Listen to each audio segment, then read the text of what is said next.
flashback dong. Yes. Sebenarnya dari kapan sih kamu tuh tahu kamu akan menjadi penyanyi? Karena kuliah kamu kan sosial, Iya, FISIP. FISIP, right?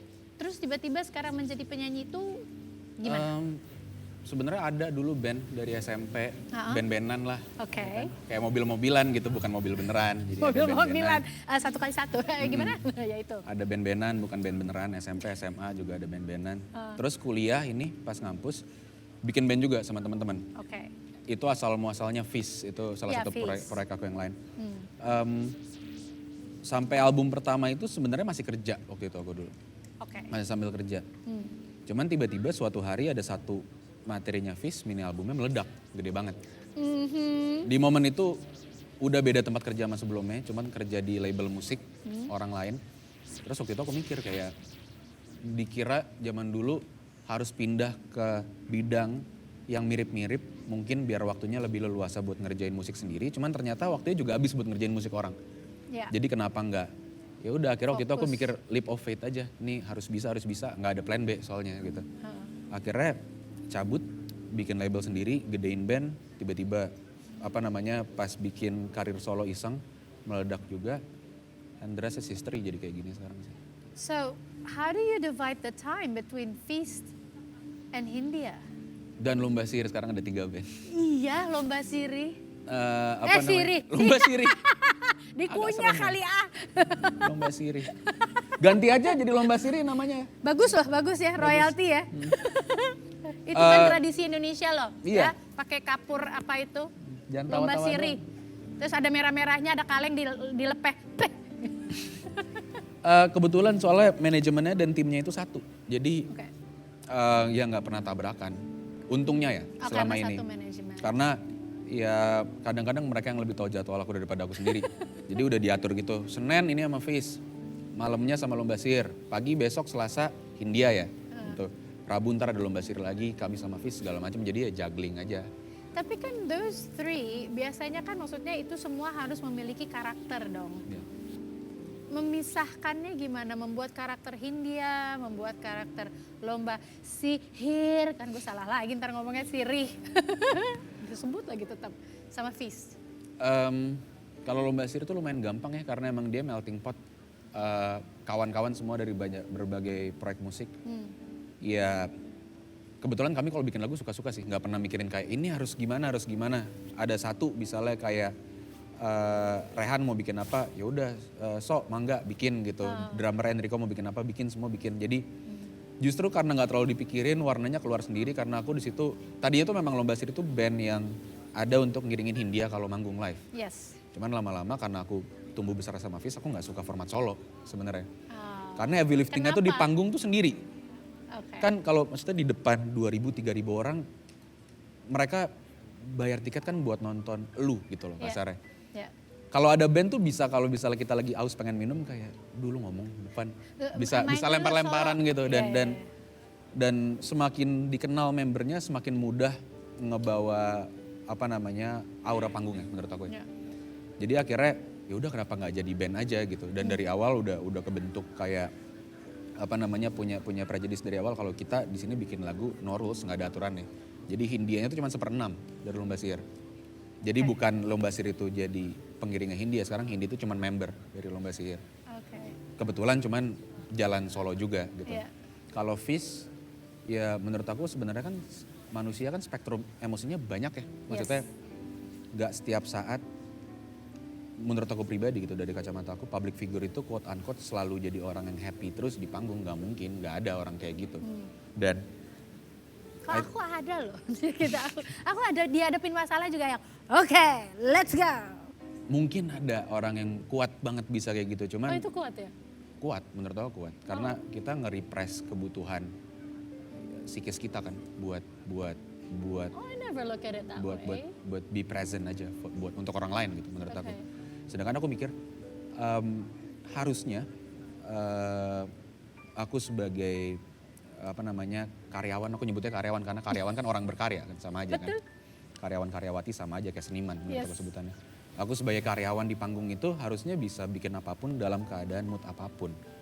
Tapi Fis itu dari awal dia adalah platform untuk ngeluh sebenarnya. untuk ngeluh banyak masalah yang Sosial. levelnya makro lah, sosial gitu mungkin. Ya. Sedangkan sering banget dulu pas belum ada Hindia, di saat aku lagi nggak siap manggung untuk Fish, itu ke bawah, nggak enak di panggung gitu karena I don't wanna be here.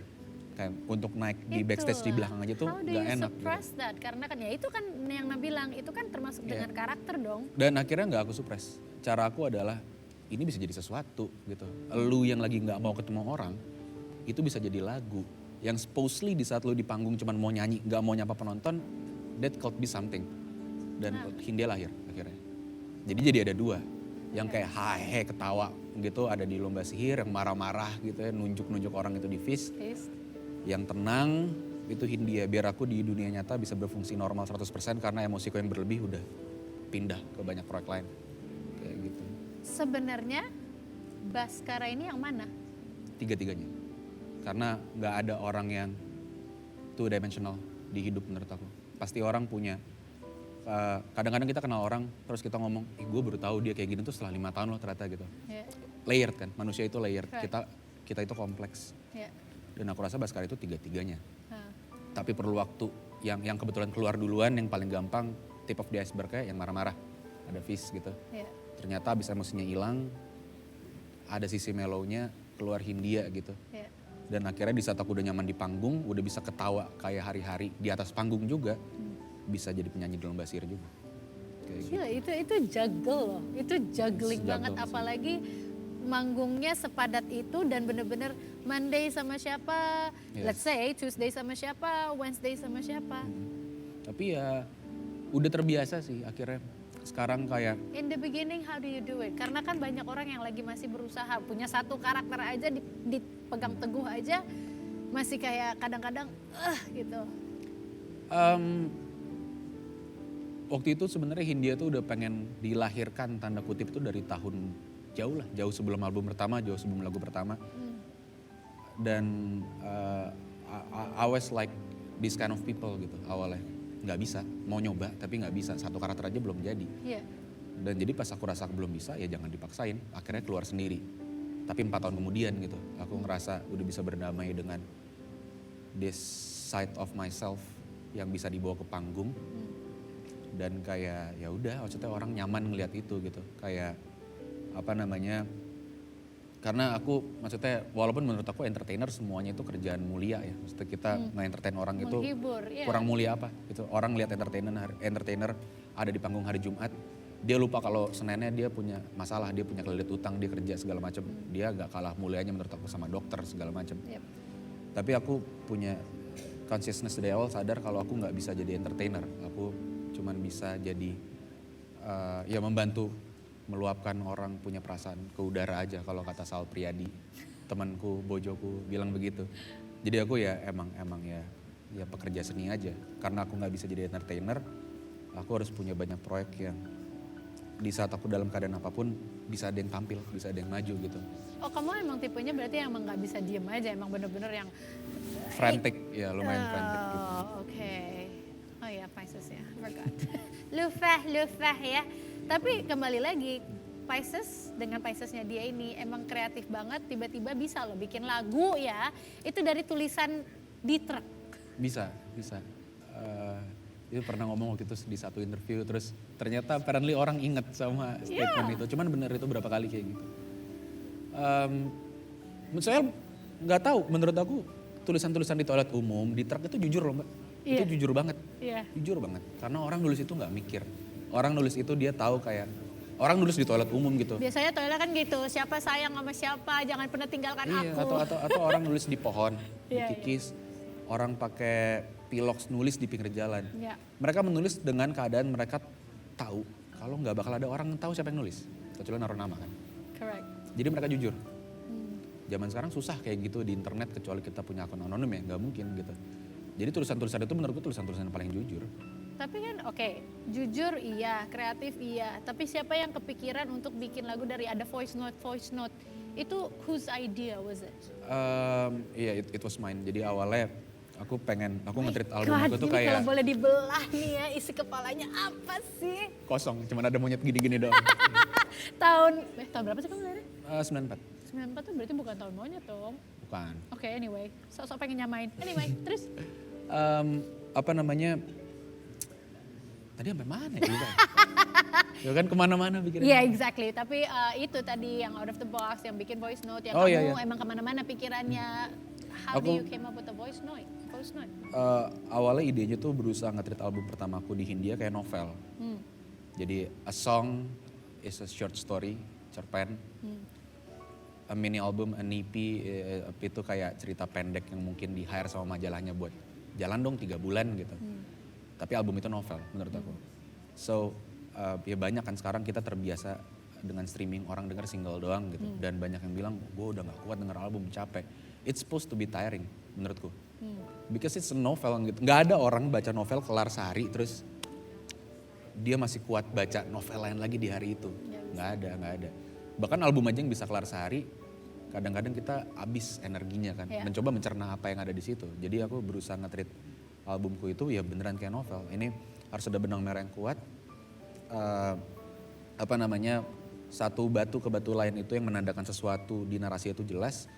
Pas udah jadi semua, kurang ada penghubung menurut aku. As in bukan kayak gak ada hubungannya antar lagu, cuman kurang ada yang menghubungkan babak 1 ke babak 2 ke babak 3. So I came up with the idea gitu. Akhirnya kayak ini kalau gue minta orang-orang terdekat yang ada di hidup gue kayak ngasih voice note doang. Anything, they can say anything itu kayaknya lucu gitu. Jadi aku datang ke Anggra, ke manajerku satu. Tapi aku udah dari awal udah bilang gitu, udah jelas ke dia kayak, Gra lu coba kasih gue voice note ngingetin kerjaan gue dong kayak gitu. Dan voice note dia kayak gitu, beneran kayak voice note 20 detik, 30 detik. Jangan lupa ini segala macam, ada postingan ini bla bla bla gitu. Terus datang ke ibu aku sama datang ke teman deket aku satu lagi. Dan yang 2 ini aku nggak nge-brief apa-apa gitu. Waktu itu ke mama cuman kayak ini nyalain HP gitu, voice recording. Terus kayak ya mau cerita apa aja bebas, mau cerita gimana aku tumbuh besar, mama gedenya gimana bebas. Dan dia cerita dari aku lahir sampai aku akhirnya punya album pertama dalam waktu 2 menit aku cut dikit. Terus satu lagi temen aku ini dia cerita kayak ya dia nggak, kalau dia marah-marah sih, dia ngasih nasihat sih kayak lu tuh apa segala macem, pengennya capek terus segala, dan kayak pas itu udah jadi 3-3-nya langsung kebuka gitu, oh ini lagu terakhir, yang ini di tengah, yang ini di depan, dan jadi cerita itu jadi satu album itu cerita dari aku lahir karena ada voice note-nya mama di situ sampai di yang paling akhir itu, sampai aku akhirnya tanda kutip bisa menyelesaikan masalah beratku lah di momen itu sampai akhirnya jadi album. 25 tahun, itu kan 2 tahun lalu. Itu 25 tahun hidup dirangkum jadi satu album aja gitu. What? Ini kalau yang aku tahu, kalau sampai orang sudah bisa berbicara di nada yang di your tone right here, itu berarti orang itu sudah banyak berdamai dan sudah zen sekali. What does Baskara do to zen your life? Or Baskara tuh kalau lagi nggak bekerja tuh, what do you do? Bener nggak kamu udah zen banget? Kamu udah yang kayak? Juga sih, kayaknya enggak juga. Maksudnya it's a lifelong process, I think. Nggak ada orang yang beneran tahu nggak bakal bilang dia tahu gitu. Orang yang beneran tenang nggak akan bisa tahu kalau dia udah tenang apa belum menurut aku ya. Tapi banyak keikhlasan yang kamu jalanin kan? Ya, dan rasa. Itu kan untuk orang lain menilai ya, bukan untuk aku menilai. That's why I'm asking you. Aku rasa kayak aku nggak punya kayak proses yang sebegitu atau kayak satu rutinitas yang sebegitu harus banget aku lakukan untuk bisa tenang sih. Pelepasan? Sehari-hari.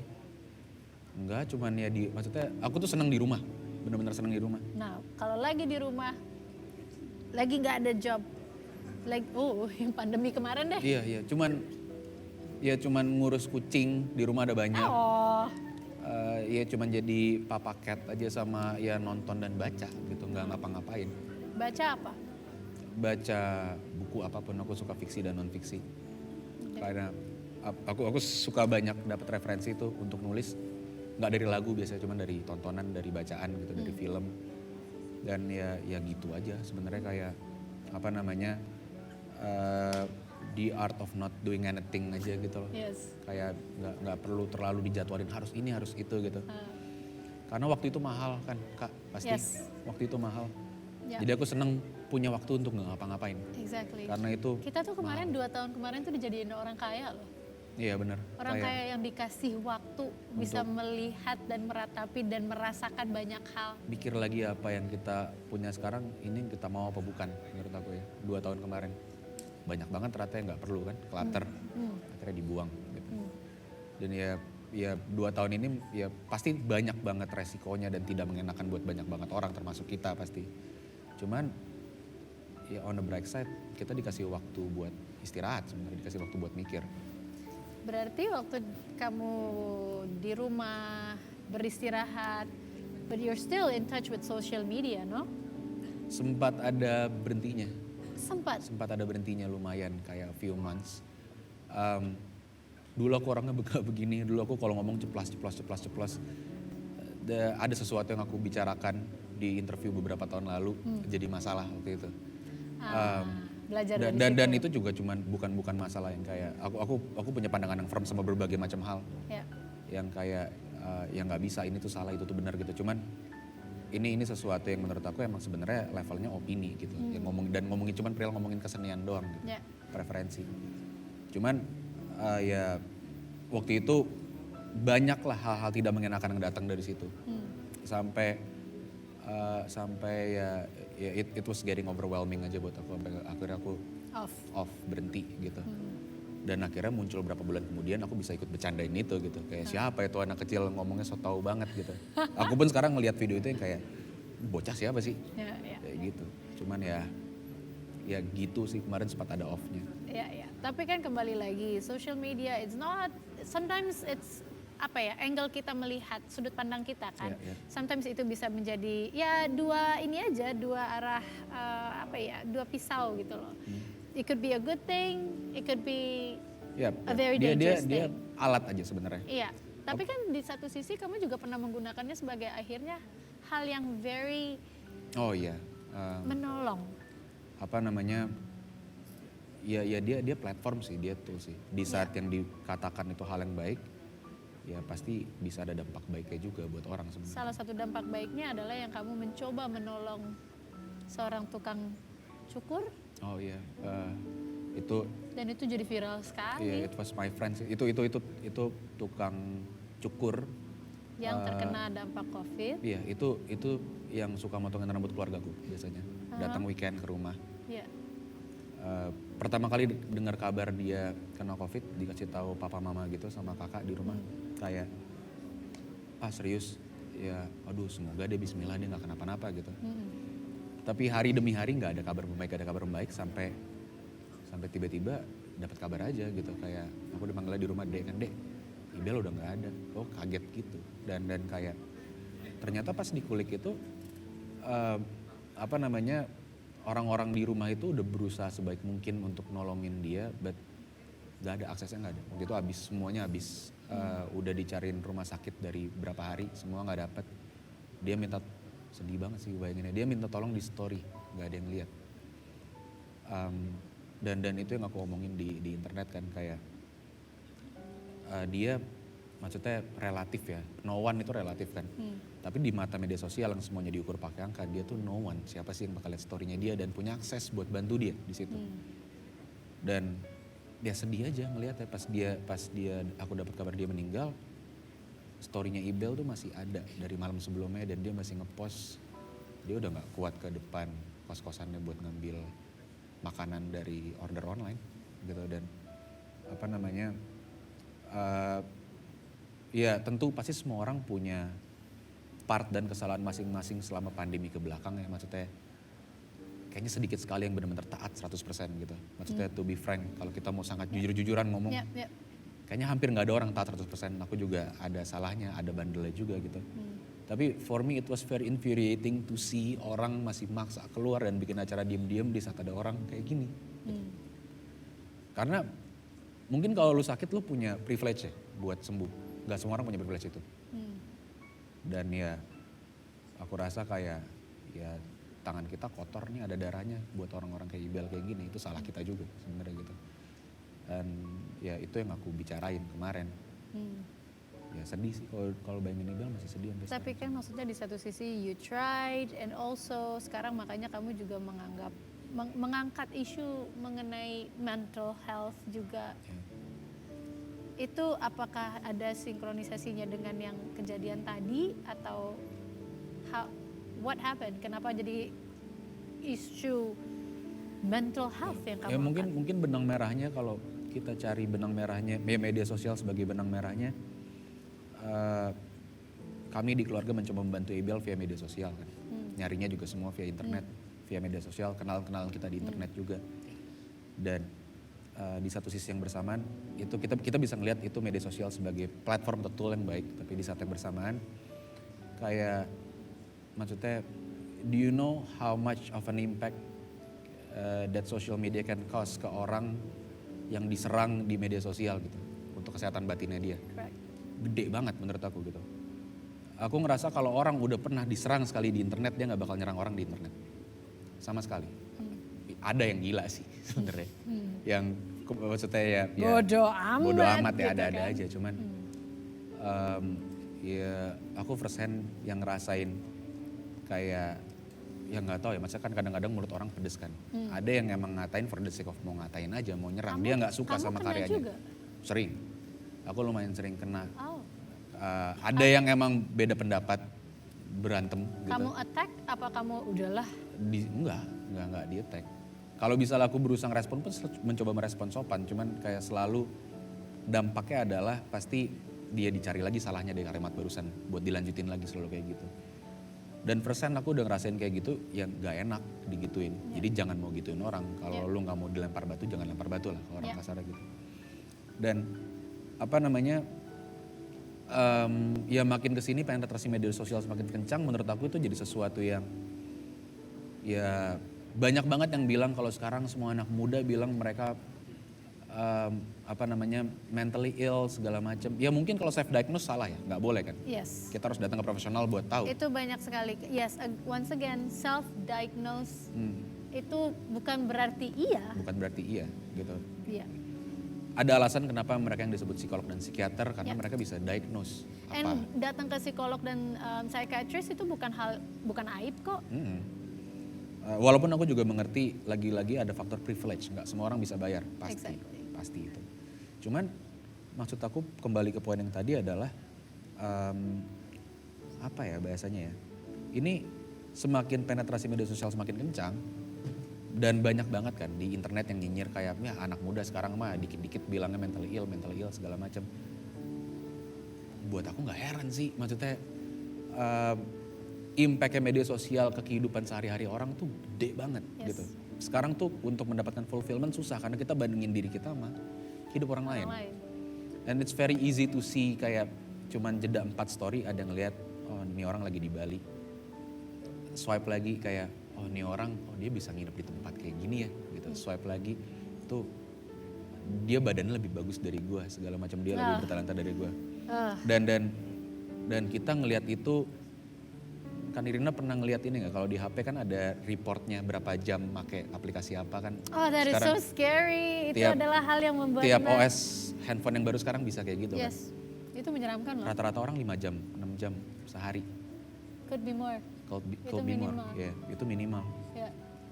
Dan ya gimana orang nggak fragile, jadi nggak getar gitu loh batinnya, karena tiap hari kita dipapar sama gituan terus. Yeah. Mau terlepas dari circle media sosial kita siapa, pasti konten-konten kayak gitu yang bikin kita insecure sama apa yang kita punya pasti ada, dan itu pasti penetrate. Perbandingan. Iya. Dan ya apa namanya, ini orang nggak nyerang orang lain aja, kita cuma ngelihat konten orang lain kita bisa terusik secara pribadi ya, internally gitu. Gimana kalau lu pakai ini buat nyerang orang lain? So if there's any word you wanna say untuk sesama mengingatkan lah, kita bukan orang yang bisa menggurui ya gitu. Tapi kalau if there's anything you would like to say buat orang-orang yang kadang-kadang nyebutnya melewati batas freedom of speech ya. Yes, di saat kita udah nyerang orang dan udah ngambil hak orang, menurut aku udah kelewatan maksudnya. So what would you like to say?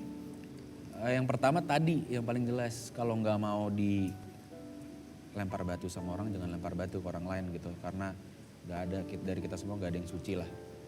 Yang kedua, a friend of mine pernah ngomong ini ke aku bertahun-tahun lalu, sosial media itu snack. Snack? Ya, Dalam enak, arti? Oh, bisa snack. dimakan, enak. Bisa kenyang makan snack, tapi kenyangnya gak enak. Jadi jangan lupa makan beneran, itu aja. That is nice, that is beautiful. Karena memang kita hidup di dunia yang perbandingan itu dekat sekali, Ya. melihat ke atas terus. Benar. Kita Tendensinya juga, manusia kan selalu melihat ke atas ya. exactly. Jadi ya itulah kenapa akhirnya saya juga menghadapi hal-hal yang akhirnya ya penipuan dikarenakan seseorang ingin memiliki lebih dari apa yang mereka punya kan Yeah. gitu loh. I always say that gitu loh. Maksudnya kayak kenapa Nirna nggak pernah marah gitu. Bukan Nirna nggak pernah marah, tapi kan maksudnya ya ini kehidupan sekarang kita tuh terlalu terekspos dengan yang mewah, dengan yang lebih gitu Yes. loh. Jadi membuat orang jadi ingin memiliki kehidupan itu gitu kan. Alright. Kita sudah mulai terlalu dalam berbicaranya, tapi it's nice because you know what, kalau ngobrol kayak gini tuh mengobati, terus mengingatkan. Tapi sekarang kita mendingan ngomongin tentang inspirasi deh, Oke. ya. Oke. Yang membuat Baskara suka terinspirasi. Coba ini ada kasih satu kata ya Yes. terhadap musisi-musisi yang kamu bilang you idolize it so Iya, much. iya. Yang pertama, The Beatles. Klasik. Classic. Yang kedua, ABBA. Oh my God. Joget. Sampai sekarang lagu tua loh, sampai sekarang kita masih joget denger ya. Timeless. Masih banget. Timeless sih. Ya, joget and timeless. And next. Sekali lagi ini adalah musisi-musisi yang menginspirasi Baskara. The Bee Gees. Warm. Aku ngerasa kayak denger lagu mereka tuh kayak dikasih selimut dari atas. Iya ya, gitu. kenapa Iya. ya? Padahal dengan tetap loh jogetan juga, terus suaranya juga ada yang tinggi juga, Iya, iya. tapi kok kayaknya kalau dengar lagu mereka, oh, Kayak denger album mereka tuh kayak masuk living room kayu yang ada selimutnya gitu, ada Iya. fireplace-nya. Iya. Kalau Bee Gees tuh kayak ngeliat disco ball zaman dulu. Bee Gees sorry, ABBA tuh kayak disco ball oh zaman ya, dulu gitu. ya, Feel-nya ya, beda. ya. Alright, kamu tuh ini ya lumayan bervariasi ya, musician yang menginspirasinya. The next one adalah silakan satu kata untuk Kunta Aji. Menenangkan. Ini dibagusin ya kamu ya Mas ya. Gak usah pakai filter dong. Enggak ini nggak pakai filter, tapi Mas Kun tuh lagu-lagu itu menenangkan. Kayak ngobrol sama Pak D kita yang bijak banget. Tapi dia untuk masalah kehidupan bijak sekali loh orangnya. Iya. Aku tuh belum pernah sih ngomong sama dia. Sama kamu aja aku udah kayak, iya ya insight-nya berbeda-beda lagi. Nanti one day untuk kita akan undang ke sini juga. Next one. Hehehe. Bojoku. Bojomu. Dia ngasal orangnya. Dan in a good way. Ngasal maksudnya? Ngasal. Oh In a ngasal. good way. Ngasal. Dia tuh kesannya aja apa-apa nggak dipikirin, cuman sebenarnya dipikirin. Aku tahu dia tuh mikirin banget dan punya konsep yang detail banget. Ada alasan kenapa kalau dia bikin sesuatu sengaja berantakan tuh pasti sengaja diberantakan. Seniman sekali orang ini seniman sekali. Orang brilian itu tidak pernah akan terlihat bahwa mereka memiliki konsep kayaknya flawless Iya, gitu iya, ya. iya, iya. Dia Oke, kayak that gitu sih was dia Sal seniman Priadi and the last one is Oh, Petra. Petra Sihombing. Petra itu Wow, udah deep banget kayaknya dipikirin banget nih. Petra tuh satu kata buat Petra tuh efektif. Karena Petra itu kebetulan MD-ku di album pertama Oke. India Menari Dengan Bayangan dan dia banyak sekali ngajarin aku nulis lagu dan quote unquote kayak harus apa di karir musik gitu lah. Dia punya pengalaman jauh. Kita beda umurnya nggak jauh, cuman dia nyemplung dunianya jauh lebih muda dari aku kan. Dan dia menurut aku semua yang dikerjakan sama Petra tuh efektif. Oke. Maksudnya dia nggak pernah ngelakuin hal-hal yang emang nggak perlu dilakuin gitu. Di musiknya pun seperti itu. Ini suaranya bisa bagus, tapi nggak usah ada gitu. Dia orangnya dia efektif banget aja. Oke, akhirnya Efisien jadi gitu. belajar ya. Kalau biasa Pisces kan kemana-mana ya. Iya, Kalau iya. nggak dipegang sama orang yang tepat tuh kayaknya. Ya dia Petra tuh ngejagain banget. Bas Oke. udah, ini nggak perlu gitu, ini nggak perlu segala macam. Oke, nah itu tadi adalah beberapa musisi yang menginspirasi seorang Baskara aka Hindia. Tapi yang pastinya kalau ngobrol terus sama Baskara kayaknya nggak bakal kelar-kelar nih. There's so many things we like to talk about and especially about life, reality, social life gitu kan. Dan yang pasti kita akan masih melihat penampilan-penampilan dari kamu. Thank you so much for the talks. Thank you so much. Alright, and also sebagai seorang musisi ya, bahkan seorang manusia, kita tuh harus memiliki, bukan harus sih, tapi kayaknya memiliki ciri khas itu membuat kita jadi mudah dikenali sama orang gitu kan. Menunjukkan jati diri kita, keberadaan kita. Jadi nggak selamanya kita harus mengikuti apa yang ada di, apa ya istilahnya yang lagi in sekarang ini. Karena ikut arus itu boleh, tapi kalau misalnya kita ikut arus yang terlalu kencang juga kita nggak punya pegangan, kita malah jadi nyasar gitu dan nggak tahu, kita kan ikut-ikutan aja gitu. So I like talking to these two anak muda yang membuat Nirina remember, belajar itu bisa kapan aja dan belajar itu bisa sama siapa saja. Mungkin kalau secara umur Nirina di sini adalah lebih senior gitu kan secara umur, tapi kalau secara karya, secara problematika hidup, apa yang mereka sudah pernah hadapi, itu membuat Nirina pun juga jadi belajar lagi. So never stop learning, okay? Dan yang pasti juga tetaplah berkreasi dengan hati, karena sekali lagi apapun yang kita buat dengan hati itu pasti akan terasa dan pesannya akan nyampe ke semuanya, okay? Dan yang pasti buat semuanya ini adalah salah satu lagu yang Nirina suka banget. Waktu begitu lagu ini keluar tuh kayak ngedengerinnya tuh kayak ini kok bisa ya konsep lagu nyanyinya tuh seperti berbicara dan berbicaranya bukan menggurui tapi dapet banget gitu.